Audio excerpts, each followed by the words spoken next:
Welcome to our channel, Allowed English Classes. Today, we are going to discuss a poem, a photograph.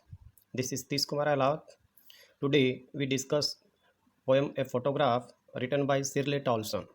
This is poem given in our syllabus of 10 plus 1 class Hornbill book. First poem, a photograph. In this poem, Shirley Tolson looks at a photograph of her mother and two cousins. The three stanzas of poem depict three phases. In the first stanza, poetess was not even born.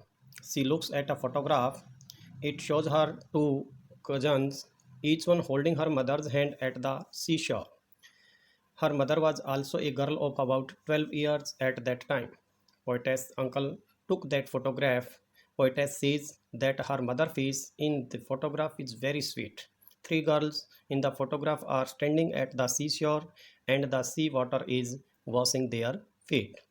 What the poet tells us in this part of the poem that poetess look at a photograph. In that photograph, her mother and her two cousins are there. The three stanzas of the poem depicts here means प्रदर्शित करते हैं जीवन की तीन phases को. First stanza poetess जन्मी भी नहीं थी उस समय की बात बताता है. जब वो फोटोग्राफ को देखती है तो इसमें उसको दो कजन्स दिखाई देती हैं, each one holding her mother's hand at the sea shore. Sea shore means समुद्र किनारा, बीच के ऊपर. Her mother was also a girl of 12 years at that time. जब कवियत्री जन्मी नहीं थी तो उसकी माँ का, उसकी बचपन का फ़ोटो था जब वो लगभग उसकी माँ 12 साल की रही होगी. पोइटेस के अंकल ने उस फोटोग्राफ को लिया था और poetess says that her mother face in the photograph is very sweet. दिखने में उसकी माँ का चेहरा उससे बड़ा साफ और मधुर लग रहा था. The three girls in the photograph are standing at the sea shore. कहाँ खड़ी हुई थी वो? सी शोर पर थी और सी वाटर, समुद्र का पानी उनके पाँव को धो रहा था. तो ये आपका फर्स्ट फेज़ उन्होंने फर्स्ट स्टेंजा में दर्शाई है. और second phase describes a period about 20 और 30 ईयर्स. जो दूसरा फेज़ है यहाँ डिस्क्राइब कर रहा है 20 से 30 साल के पीरियड का जीवन काल का दृश्य बता रहा है. The poetess mother looked at the photograph. अब पोइटेस की मदर अपने भूतकाल में लिए गए फ़ोटो को देख रही थी and told her about it. और पोइटेस को उस फोटो के बारे में बता रही थी. She said that the two girls in the photograph are Betty and Dolly. जो दो गर्ल उसकी पोइटेस की मदर के साथ इस फोटो में दिखाई दे रही हैं उनके नाम यहाँ बताए गए हैं. One is Betty and another is Dolly. They had specially dressed for their sea beach holiday. उन्होंने खास तौर से सी बीच हॉलीडेज़ के लिए पोशाक डाली हुई थी. The poetess says that the sea beach holiday was her mother's past. अब पोइटेस ने ये क्यों कहा कि सी बीच हॉलीडे जो है उसकी माँ का भूतकाल रहा था? क्यों? क्योंकि अब वो बीत चुका था. अब उसकी पोइटेस की her mother's laughter is now the poetess past. अब एक बात और यहाँ कवियत्री ने कह दी कि उसकी माँ की हंसी अब पोइटेस के भी भूतकाल बन गई है. पोइटेस के लिए भूतकाल क्यों बन गई है वो भी आपको बताया जाएगा नेक्स्ट लाइन में ही. It means that her mother is no more in this world. ये दर्शाता है कि उसकी माँ अब इस दुनिया में नहीं रही. कहने का भाव क्या है कि अब पोइटेस की मदर जो है वो मर गई है और उसकी माँ की हंसी अब कवियत्री के लिए उसका भूतकाल बन गई है. और अब थर्ड स्टेंजा में in the third phase the poetess mother's had died. Poetess की माँ मर गई और समझ सकते हो कि किसी की माँ अगर मर जाए तो वो क्या फील करता है. When the poetess looks at the photograph. और जब पोइटेस उस फोटोग्राफ को देखती है, सी रिमेंबर्स हर मदर. वो अपनी माँ को याद करती है. She says that there is nothing to say of these circumstances. कि इन परिस्थितियों के बारे में, सर्कमस्टांसिस क्या होता है? परिस्थितियाँ. इन परिस्थितियों के बारे में कुछ नहीं कहा जा सकता. The silence of this circumstance makes her also silent. कि इस पल की चुप्पी ने उसको चुप करा दिया है. इस पल की चुप्पी ने उसको चुप करा दिया है. तो ये हमारी पोएम की समरी थे. हम पोएम को अब लाइन बाय लाइन देखते हैं. A photograph by Shirley Toulson. The cardboard shows me how it was. Cardboard यहाँ किसके लिए आया है? फोटोग्राफ के लिए. किसके लिए आया है? फोटोग्राफ के लिए. When the two girls cousins went paddling. जब दो लड़कियाँ, चचेरी लड़कियाँ, कजन चचेरी, each one holding one of my mother's hand. और दोनों ही मेरी माँ के एक एक हाथ को पकड़े हुए थी. And see the big girl. और देखिए बड़ी लड़की को. इसको देखिए, बड़ी लड़की को सम 12 ईयर्स और सो, जो लगभग 12 साल या उससे अधिक की दिख रही है। तो ये 4 पंक्तियाँ हमें पहला स्टैंजा दर्शाती हैं। इससे संबंधित कुछ क्वेश्चंस हम यहाँ डाल रहे हैं। क्वेश्चंस में सबसे फर्स्ट क्वेश्चन हमें क्या पूछ रहा है, who wrote this poem. You just replace the word who. Shirley Tolson wrote this poem, ये आंसर आपका हो सकता है। और this poem is written by the poetess Shirley Tolson आप लिख सकते हो। तो बहुत से बच्चों के लिए इजी रहता हु को रिप्लेस करना। हु की जगह आप क्या लिख देंगे, Shirley Tolson. Now the second, how many girls are there in the photograph. Photograph में कितनी लड़कियां हैं, 2 तो उसकी मदर की कजन है और एक उसकी मदर है, तो संख्या कितनी हुई, 3। तो आप कह सकते हैं there are 3 girls in the photograph. Next question में क्या पूछा है, सी पार्ट में, why did the girls went to the sea beach. लड़कियां सी बीच पर क्यों गई हैं, कारण बताना आपका। अभी आपने जो स्टेंजा पढ़ा था उसकी दूसरी लाइन में लिखा हुआ ना, वेंट के बाद पैडलिंग, और पैडलिंग को इंग्लिश में आप रोविंग कह सकते हो, ROWING, या बोटिंग भी कह सकते हो, BOATING, बोटिंग। तो यहाँ वाई क्यों गई थी, the girls went to the sea beach for paddling और रोविंग और बोटिंग, जो आपको आसान लगे। Who is the big girl in the photograph. Photograph में बड़ी लड़की कौन है, तो अभी आपको बताया था कि पोइटेस की मदर है, तो हु की जगह poetess mother is the big girl in the photograph आप कर सकते हो, और the big girl in the photograph is the poetess mother. Next है, find words from the stanza which means the same as roving and second grasping. तो यहाँ roving के लिए हम पहले ही बता चुके हैं, सो सेकेंड लाइन का लास्ट वर्ड था पैडलिंग, और ग्रास्प का मतलब होता है hold, grasping holding, grasping holding, और वो थर्ड लाइन का थर्ड वर्ड है होल्डिंग। तो इस तरीके से हमें स्टेंजा के अंदर दिए गए शब्द बहुत हेल्पफुल होते हैं इन क्वेश्चंस का आंसर देने के लिए। Now second stanza, all 3 stood, अब बता दिया ना संख्या उनकी कितनी थी, तीनों खड़ी थी, स्टिल टू स्माइल, अभी भी मुस्कुरा रही थी, throw their hair at the uncle with the camera, अपने बालों के माध्यम से मुस्कुरा रही थी। तो यहाँ क्या दर्शा रहा है कि जो बाल थे उनके बिखरे हुए थे, उनके चेहरे पर लटके हुए थे, आए हुए थे, और उनके बालों के माध्यम से वो अपने अंकल को देख रही थी और उस पर हंस रही थी जिस अंकल ने कैमरा लिया हुआ था। स्वीट फेस, एक प्यारा सा चेहरा, किसका था, कोमा के बाद उसको एक्सप्लेन किया है, माई मदर्स, और फिर से कोमा क्लोज करके, मेरी माँ का प्यारा सा चेहरा, that was before I was born, ये तब था जब मैं जन्मी नहीं थी, बिफोर आई वाज बॉर्न, मेरे जन्म से पहले का था। एंड द सी, और समुद्र, which appears to have changed less, जो दिखाई दे रहा था, प्रतीत हो रहा था, अपीयर्स हो रहा था कि वो कम बदला है।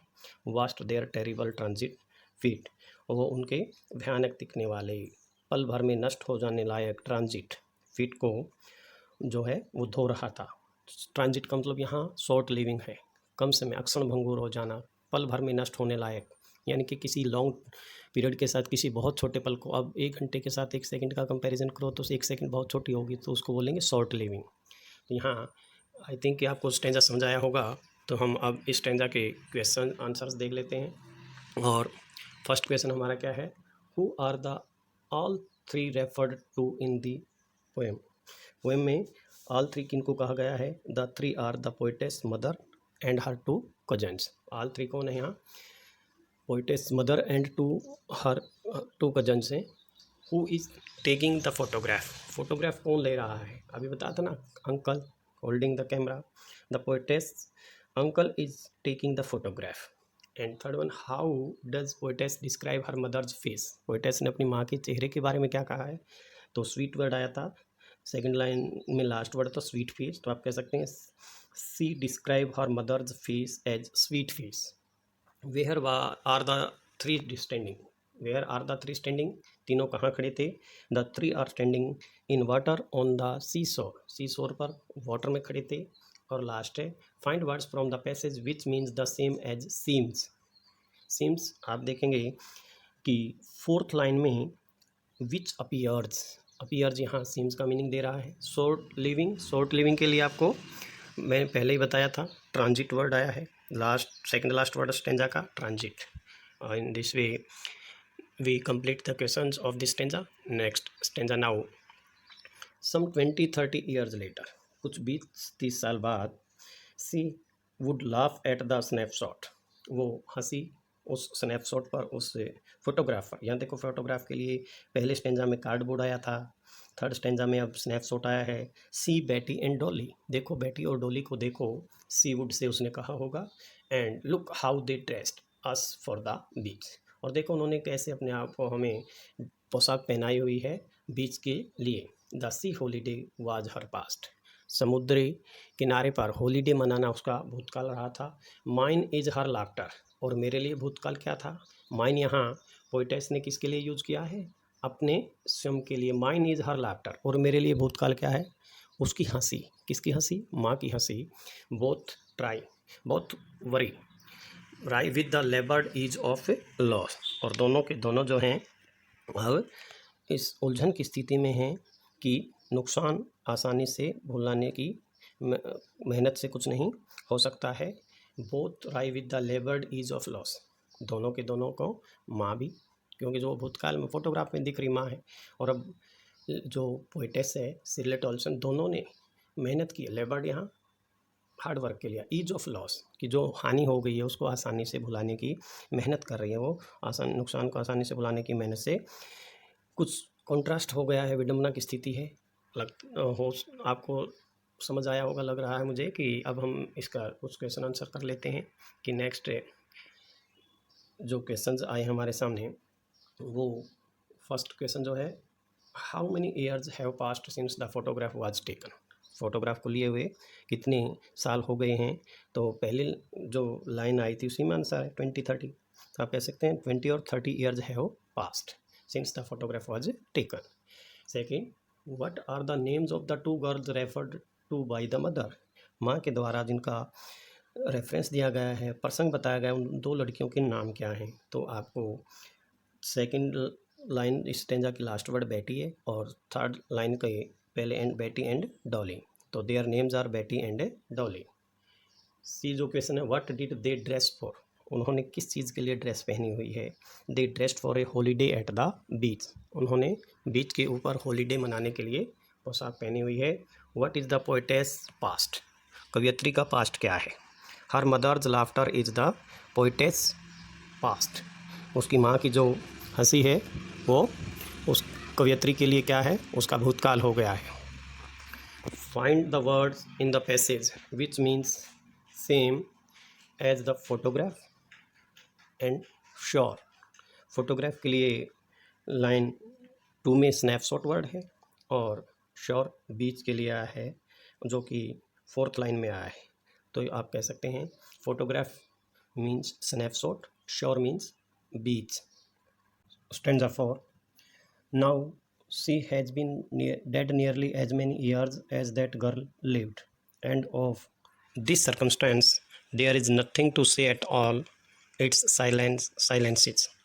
यहाँ पोइटेस क्या बता रही है कि उसकी माँ को मरे उतने वर्ष हो गए हैं जितने वर्ष की उसकी माँ फ़ोटो में दिखती थी, और फोटो में उसकी माँ लगभग 12 या 13 वर्ष की लड़की दिखती थी। मीन्स टू से कि उसकी माँ को मरे हुए लगभग 12-13 वर्ष हो गए हैं। एंड ऑफ दिस सर्कमस्टांस, और इस कंडीशन के बारे में, स्थिति के बारे में, देयर इज़ नथिंग टू से एट ऑल, कहने के लिए उसके पास कुछ भी नहीं है। इट्स साइलेंसेस, इट्स साइलेंसेस, ये चुप्पी ही है जो उसको खामोश रख रही है, चुप रख रही है। Now questions of this stanza. Question first is there, who has been dead, मरा कौन है, तो हु को रिप्लेस कर दो। The poetess mother has been dead. Second, what is the circumstance mentioned here, यहाँ पर कौन सी स्थिति का वर्णन किया गया है। The circumstance mentioned here is the death of her mother. Third question, what silences the poetess, कौन सी चीज़ ने कवियत्री को चुप किया हुआ है। The circumstance of her mother's death, the circumstances of her mother's death silences the poetess. D, who is the poetess of the poem, who को replace कर दोगे, Shirley Toulson is the poetess of this poem. And last this stanza question is, which word in the passage means situation, स्थिति, और the word circumstance is given in this stanza. Now textual questions are there, let us understand them also. just for to answer them. What does the word cardboard denotes in the poem? Cardboard denotes photograph. Why has this word been used? इस word को use क्यों किया गया है? To show past, because past photographs are pasted on cardboard. What has the camera captured? Camera ने किस चीज़ को कैप्चर्ड किया था? The camera has captured 3 girls on the sea shore. What has not changed over the years? सालों से क्या नहीं बदला है? तो वट को रिप्लेस कर दोगे किससे? सी से. The sea has not changed over the years. Does this suggest something to you? This suggests that man's life is transit. On the other hand, nature is permanent. ये दर्शाता है कि मनुष्य का जीवन जो है वो ट्रांजिट है. समुद्र दूसरी ओर जो नेचर है समुद्र की फॉर्म में दर्शाई है वो परमानेंट है, स्थायी है. And next one is the poetess mother laughed eight the snapshot.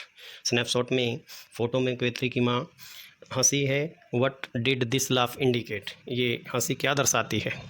When she looked at the photograph after many years, she laughed. कई वर्षों बाद जब वो फोटोग्राफ को देखती है तो वो हंसती है. This indicate that she remembered her past, कि वो अपने पास्ट को याद कर रही थी. The memories of that sea holiday became alive in her mind. और उसके दिमाग के अंदर सी हॉलीडे की यादें ताज़ा हो गई थी. नेक्स्ट वन है what is the meaning of the line both thrive with the laboured ease of loss. इस लाइन का क्या अर्थ है?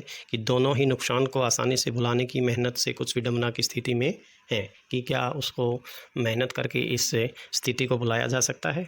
तो both the women had suffered loss in life. दोनों ही महिलाओं को जीवन में हानि का सामना करना पड़ता है, हानि को सहा है उन्होंने. The poetess mother suffered the loss of her cousins.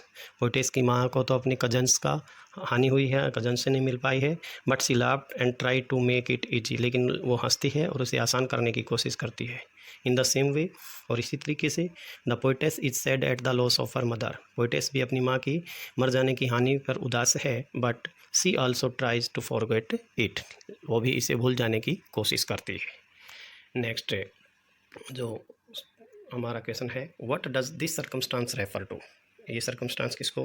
ये स्टेंजा में भी आया था. This circumstance refers to the death of the poetess mother. Last one the 3 stanzas depict 3 different phases. What are they? तो यहाँ इस क्वेश्चन के answer के लिए आप समरी लिख सकते हो इस पोएम की, और अपनी तरफ से बनाकर लिखनी होगी वो आपको कि आपने इस पोएम से क्या समझा है. Thanks for watching. Please like, share and subscribe our channel 11th English classes by Satish Kumar